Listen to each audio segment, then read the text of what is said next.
ভাই আপনার ফোনে একটা কাজ করবেন, আপনার ফোন কখনো গরম হবে না, হ্যাং করবে না, স্লো হবে না, আপনার ফোনের স্টোরেজ তাড়াতাড়ি ফুলও হবে না। ভিডিওটি দেখে আপনি কাজটি এখনই করে রাখেন। আর এই ভিডিওটি অবশ্যই আপনার টাইমলাইনে শেয়ার করে রাখবেন। আর প্রতিদিন ভালো কিছু জানতে আমার এই পেজটি ফলো দিয়ে সাথেই থাকবেন। এজন্য আপনি আপনার ফোন থেকে প্লে স্টোর অ্যাপটি ওপেন করে আপনারা এই প্রোফাইল আইকনের উপর ট্যাপ করবেন।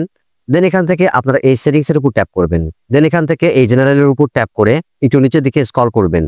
করলে এখানে আপনারা নেটওয়ার্ক প্রিফারেন্স নামে একটি অপশন দেখতে পারবেন, জাস্ট এর উপর ট্যাপ করবেন। দেন একটু স্ক্রল করার পরে আপনারা এই যে অটো আপডেট অ্যাপ নামে একটি অপশন দেখতে পারবেন, জাস্ট এর উপর ট্যাপ করবেন। দেখুন এখানে ডোন্ট অটো আপডেট অ্যাপস এই অপশনটা অফ করা রয়েছে, আপনারা জাস্ট ট্যাপ করে অন করে দিবেন। এই অপশনটি আপনারা অফ করে রাখেন বলেই আপনার ফোনের সমস্ত অ্যাপগুলো অটো আপডেট হয়।